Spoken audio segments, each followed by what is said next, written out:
everyone, welcome to Biology Study Point. And in previous video we have studied about the process of fertilization, and in this video we are going to start the next topic which is implantation. तो देखिए what is fertilization? जब एक male gamete sperm जब एक female gamete ओवा को fuse करेगा तो उसे हम बोलते हैं फर्टिलाइजेशन. बट इम्प्लांटेशन क्या होता है? इसी फ्यूजन से हमें मिलता है जायगोट. तो जायगोट का उस यूट्रस में इम्प्लांट होना, ठीक है, उसे हम बोलते हैं इम्प्लांटेशन. जो इम्प्लांटेशन होता है वो स्टार्ट होता है 7th day after the fertilisation. ठीक है, जब आपको जायगोट फॉर्मेशन हो जाता है उसके 7 दिन बाद क्या होता है, इम्प्लांटेशन शुरू होता है. ठीक है, अब मैं आपको यहाँ पे समझाती हूँ उसका पूरी प्रोसेस. देखो, हमें मिल गया zygote, this is a zygote. और जायगोट के पास क्या होता है? जायगोट मतलब कि एगोट स्पर्म के फ्यूजन से मिलके बना हुआ है ना.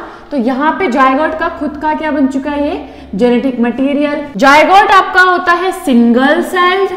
ठीक है, सिंगल सेल मतलब कि सिर्फ एक सेल होगा जायगोट पे, और डिप्लॉइड न्यूक्लियस. ठीक है, न्यूक्लियस कैसा होगा बच्चों? डिप्लॉइड, क्योंकि n नंबर क्रोमोसोम था फीमेल के पास, n नंबर क्रोमोसोम था मेल के पास, स्पर्म और एग के पास. तब जाके हमें उसका जो जायगोट का जेनेटिक मटेरियल होता है वो हमें मिलता है डिप्लॉइड. ठीक है, अब ये जायगोट में होता है डिवीजन. ठीक है, जायगोट में डिवीजन का मतलब है इसमें होता है क्लीवेज. ठीक है, क्लीवेज क्या होता है? एक टाइप का माइटोसिस डिवीजन है. ठीक है, माइटोसिस में हमें क्या मिलता है? अगर हमें एक सेल, जो एक मदर सेल है, जब वो डिवाइड करती है तो हमें क्या मिलता है? मान लो 2 मिल गए. ठीक है, बट इनके पास भी क्या होगा? सेम नंबर ऑफ क्रोमोसोम होगा जितना इनके मम्मी के पास था. ठीक है, आई बात समझ में? बट क्लीवेज में क्या होगा? अगर हम बात करते हैं क्लीवेज की, तो क्लीवेज में क्या है? ये एक मदर सेल है. ठीक है, जब मदर सेल डिवाइड करती है तो उसका जो साइटोप्लाज्म होता है वो डिवाइड नहीं करता है. मतलब कि ये है तो इसके अंदर पे हमें 2 सेल मिल जाएंगे. ठीक है, सेल का साइज उतना ही है, फर्क इतना है कि जितनी बाउंड्री है उसके अंदर पे ही क्या हो रहा है? सेल का डिवीजन हो रहा है. ठीक है, एक बात ध्यान में रखना, जायगोट हमने पढ़ा था एग वाले के, एग का जो स्ट्रक्चर था उसके बाहर पे एक लेयर होती है जोना पेल्यूसिडा. तो इस जायगोट के बाहर पे भी वही लेयर होती है, क्योंकि ये पूरा अभी ओवम का ही है. ओवम के अंदर पे स्पर्म का डीएनए आ रखा है बस. ठीक है, तो ये जो लेयर है इसकी पूरी बाहर पे कवर कर रखा है, इसको हम बोलते हैं जोना पेल्यूसिडा. ठीक है, तो ये जोना पेल्यूसिडा अभी तक निकली नहीं है, ये अभी तक उसी एग के बाहर पे है, ओवम के बाहर पे. ठीक है, तो यहाँ पे इन दोनों के बाहर पे क्या है? जोना पेल्यूसिडा. ठीक है, एग्जाम्पल. और देखो, जो अगर हम क्लीवेज करें तो हम बात इसकी कर रहे हैं, अगर हम क्लीवेज की बात कर रहे हैं तो ठीक है, तो क्लीवेज में क्या होगा? उस ओवम के बाहर पर जोना पेल्यूसिडा लेयर तो ऑलरेडी मौजूद है. ठीक है, तो वो लेयर क्या होती है? बहुत हार्ड होती है, जिस वजह से उसका साइटोप्लाज्म डिवाइड नहीं करता है, ओनली उसका होता है न्यूक्लियस डिवीजन. तो ये 1 से 2 बन जाएगा इसका न्यूक्लियस. अगेन सेल का साइज उतना ही रहेगा, उसके अंदर पे 4 सेल बन जाएंगी या फिर और. ठीक है, तो ये होता है आपका क्लीवेज. क्लीवेज के बाद हमें मिलता है, जैसे ये इसका स्ट्रक्चर जायगोट का, तो नेक्स्ट में हमें मिल जाएगा 1 और 2. ठीक है, देखो क्लीवेज के बाद हमें जो स्ट्रक्चर मिलेगा उसमें हमें देखने को मिलेगा कि उसमें कैरियोकाइनेसिस हुआ है. ठीक है, कैरियोकाइनेसिस का मतलब बच्चों होता है सेल का न्यूक्लियस डिवीजन. ठीक है, न्यूक्लियस डिवीजन को हम बोलते हैं कैरियोकाइनेसिस, और साइटोकाइनेसिस को हम बोलते हैं साइटोप्लाज्म डिवीजन. तो इसमें कोई साइटोप्लाज्म डिवीजन नहीं हुआ है, ओनली कैरियोकाइनेसिस हुआ है. तो ये आपका है इसका सेकंड स्टेप क्लीवेज का, मतलब क्लीवेज के बाद हमें जो मिलता है. ठीक, इसके बाद ये और डिवाइड करेंगे, ये रिपीटेड डिवाइड कर रहे हैं, मतलब कि लगातार. ठीक है, जब तक कि इनको 8 से लेके 16 सेल स्ट्रक्चर ना मिल जाए. तो मैं यहाँ पे इतना लंबा ड्रॉ नहीं करती हूँ, मैं यहाँ पे सिंपल लिख देती हूँ रिपीटेड डिवीजन. ठीक है, इतनी बात समझ में आ गई ना? तो ये है आपका रिपीटेड डिवीजन, जिसके बाद इसको फाइनल में एक स्ट्रक्चर ऐसा मिलता है, कुछ सेम है. बाहर पे लेयर अभी भी वैसी है पूरी की पूरी, जोना पेल्यूसिडा. इसमें हमें मिल गया 8 से लेके 16 सेल स्ट्रक्चर. ठीक है, कुछ ऐसे ड्रॉ कर देना बच्चों. वेट, ठीक है, तो ये था फर्स्ट स्टेप। दूसरा थर्ड मतलब कि इसमें आपको मिल गया 8 से लेके 16 सेल स्ट्रक्चर। ठीक है, सेल का साइज उतना ही है, फर्क इतना है कि उसके अंदर पे आपको 8 से लेके 16 सेल मिल जाते हैं। आई बात समझ में? अब देखो इस पूरे स्ट्रक्चर को 8 से लेके 16 सेल स्ट्रक्चर को जो हमें सामने दिख रहा है, तो हम इस स्ट्रक्चर को बोलते हैं मोरुला या फिर मॉड्यूला, तुम कुछ भी बोल सकते हो। ठीक है, इसको हम बोलते हैं बच्चों मोरुला। आई बात समझ में? और इसकी हर एक सेल्स को जो आपको यहाँ पे 16 से 8 से लेकर 16 सेल्स दिख रही हैं, इनको हम बोलते हैं ब्लास्टोमेयर। क्या है ये? ब्लास्टोमेयर। आई बात समझ में? तो फर्स्ट में आपका जायगोट था जिसने क्लीवेज डिवीजन किया, जिससे उसका बाहर की सेल वॉल मतलब जो उसका लेयर था वो डिवाइड नहीं हो जाएगी, सिर्फ उसके न्यूक्लियस डिवीजन होगा। 1 से 2, 2 से 4 से लेके हमें मिल जाता है 8 से लेके 16 सेल स्ट्रक्चर। उस पूरे स्ट्रक्चर को हम बोलते हैं मोरुला। डन। अब इसके बाद देखो, अब मोरुला के बाद क्या होता है? अब यहाँ पे डिवीजन नहीं होगा, अब होगा इसका अरेंजमेंट। ठीक है, जो हमें पूरे सेल्स बिखरे हुए हैं ना, अब हम इसको थोड़ा अरेंज करेंगे। तो यहाँ पे आया इनका अरेंजमेंट।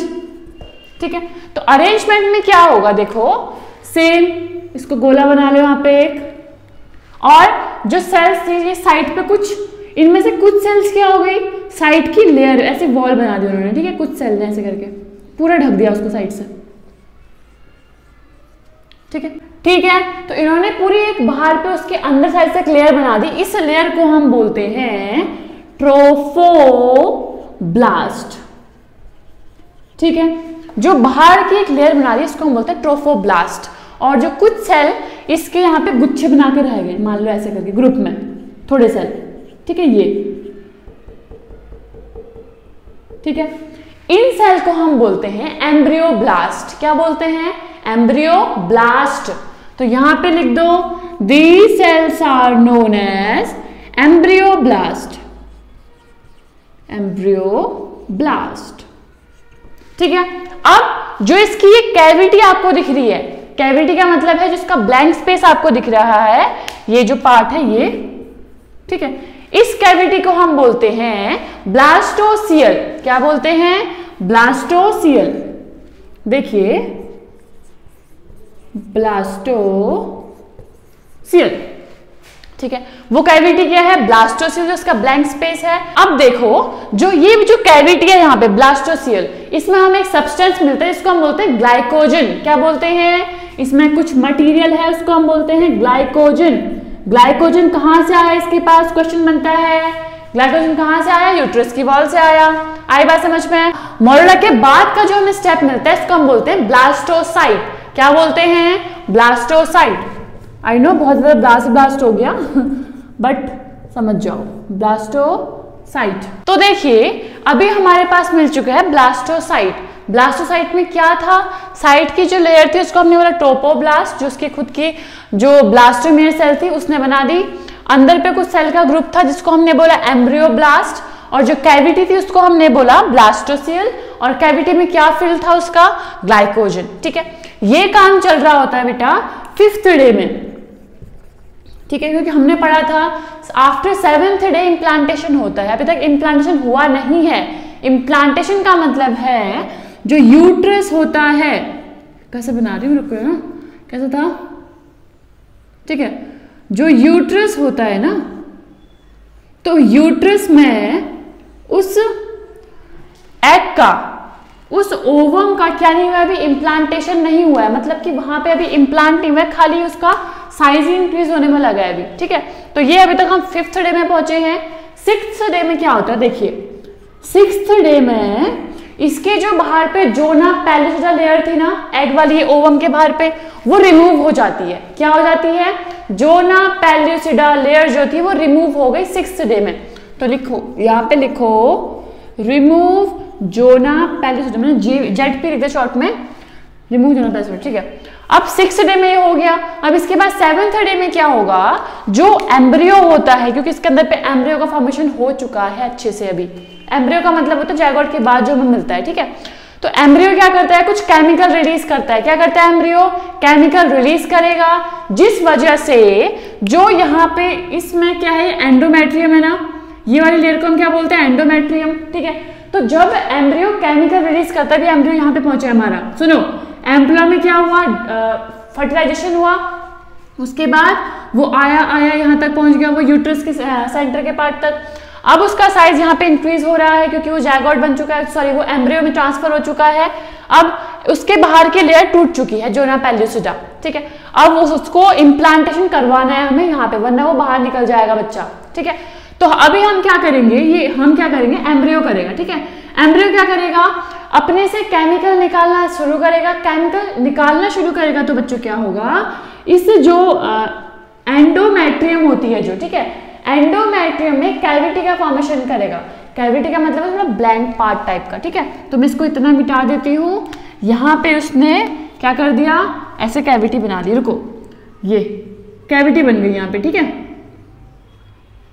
और इस कैविटी में कौन आ गया, एम्ब्रियो आ गया इस कैविटी पे, और एंडोमेट्रियम ने उसको फिर पूरा साइड से वो कर लिया कवर। ये दिख रहा है ना, ये देखो, ठीक है ना। तो यहाँ पे हमें एम्पुला में क्या हुआ था, फर्टिलाइजेशन हुआ था, उसके बाद वो आगे बढ़ा था हमारे यूट्रस में। यूट्रस में ये सब कुछ हुआ था, ब्लास्टोमेयर बना था, फिर मोरुला बना था, फिर ब्लास्टोसाइट बने थे।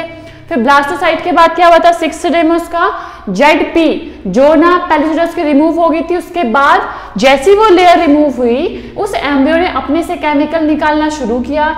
जैसे केमिकल निकालना शुरू किया, उस यूट्रस की जो लेयर थी एंडोमेट्रियम, वहां पे क्या हो गया, कैविटी का फॉर्मेशन हो गया, मतलब थोड़ा ब्लैंक स्पेस।